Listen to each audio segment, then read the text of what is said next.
lives to alleviate the suffering of their communities.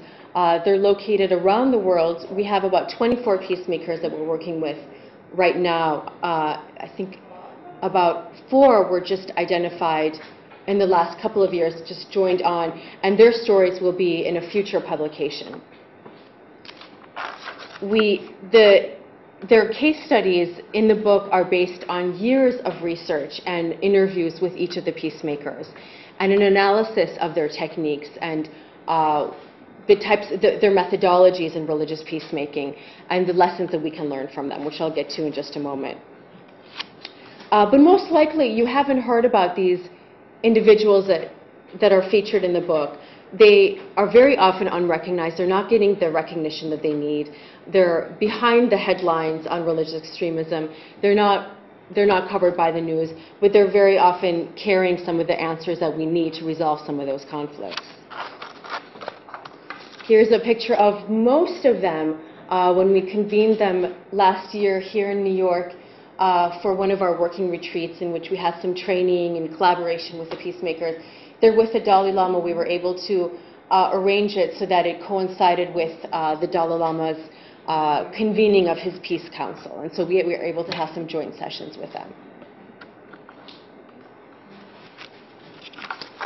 In the nomination process, there's a set of criteria that we look at to identify the peacemakers. For one, of course, they have to be religiously motivated.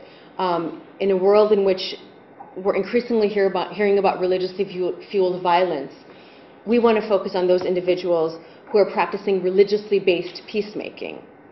Also, we're looking at individuals who are working in areas of armed conflict in some of the most dangerous areas, often at great risk to their lives and their safety. We're also looking at individuals who are very much on the ground.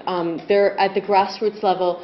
They are where the fighting is taking place, and they are living and working in the communities where both the perpetrators and the victims reside. So they're very much seeing the suffering firsthand and very much involved with what is going on.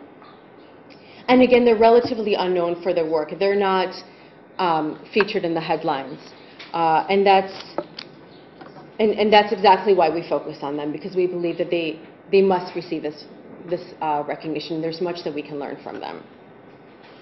So our goal, and what this book does, is to tell their stories and to share their techniques, and really to get their work out there so that we can learn from their stories and we can apply them and implement them in other conflict situations. The peacemakers are, once they're nominated, at the Tannenbaum Center, we do additional research about their work and we learn a little bit more about them. And then we work with our Program Advisory Council of various individuals. Some of these individuals you may know, who are really experts in their field, in the field of religion and conflict resolution and in the mix of the two. And they help us identify the winners or the awardees every year, the people who are recognized each year and then who become a member of the network. Once an individual becomes a member of the network, they receive a monetary award to support their work. They receive practical, skills-based trainings on some of the needs that they've identified themselves, conflict resolution skills, religious peacemaking skills, how to negotiate, how to mediate, how to fundraise, because many of them run their own NGOs in their communities, in their countries. And these trainings oftentimes take place when we convene them for working retreats. We had one, as I mentioned to you, Layla, we had one a couple years ago in Amman, Jordan, and then one in 2005 with the Dalai Lama here in New York, and we're going to have one in October in Sarajevo, where one of our peacemakers actually is, and we're working with him to plan this retreat. And that's a time where the peacemakers are also able to meet and be with each other and collaborate amongst each other. They also, of course, become members in this growing worldwide network of religious peacemakers where they have access to each other's expertise. We work with them to get them media publicity about their work, nationally, internationally, although we are very careful to work with them to get the recognition they deserve without sacrificing their safety, which is a concern for some whose work very much puts them at risk. And so we have to be careful in what type of promotion is most appropriate. And then we create these in-depth case studies about their work based on research and the interviews that we have. And 16 of the Peacemakers case studies are featured in this book. The book was edited by David Little. It was quite an honor to be able to work with him because he is such a really one of the foundational leaders of kind of the field and the thinking of religion and its role in conflict resolution. And Ambassador Holbrook wrote our foreword.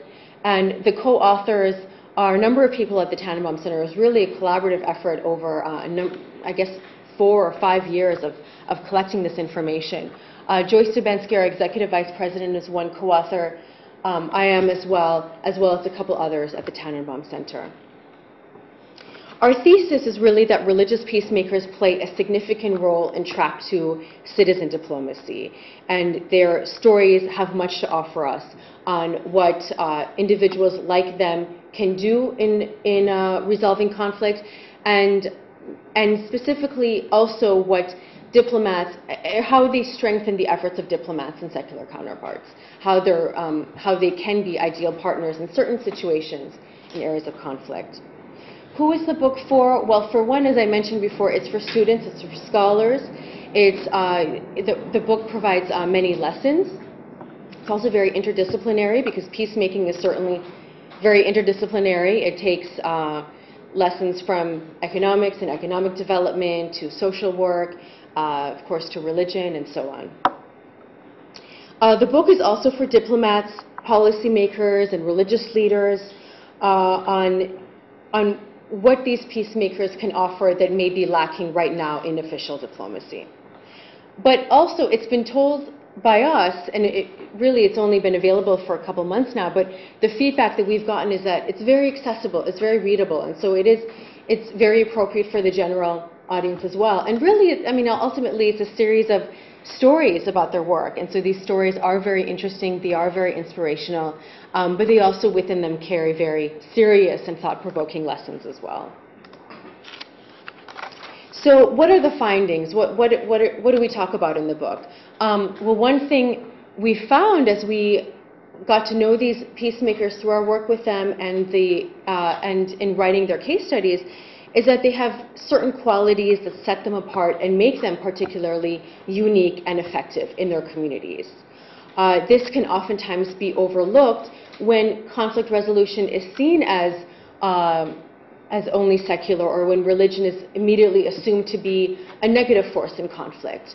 The impact that religious peacemakers can make is oftentimes overlooked. So whether they are members of clergy or whether they're just local religious individuals, respected lay leaders in their communities, we found that they're oftentimes very much respected and trusted. At the local level, they're considered authentic and fair. They carry credibility. And they have an ability to reach multiple actors in their community. I'll just give you a couple examples of how this has played out. Father Alex Reed and the Reverend Roy McGee, for over 25 years, were key behind-the-scenes actors in the peace process in Northern Ireland. It's very interesting because, again, they were so critical to the peace process, but they are very much behind the scenes. They don't get the recognition that they deserve. But from really when the Troubles erupted, and the Troubles being the long period of time in Northern Ireland of unrest and violence, they were serving their communities at their time, respectively, the Catholic and Protestant communities. Reverend McGee was working in the town of Dundonald, which happened to be the home of two of the largest loyalist paramilitary groups, the Ulster Defence Organization and the Ulster Volunteer Force.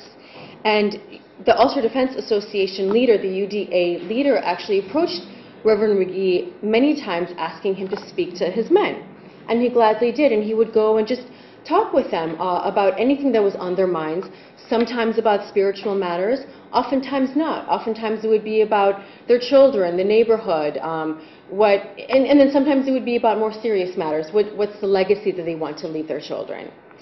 And in retrospect, Reverend McGee has said that really those conversations, whether or not they spoke about spiritual matters, it didn't matter a whole lot. What really mattered was that they were establishing, that relationships were being forged.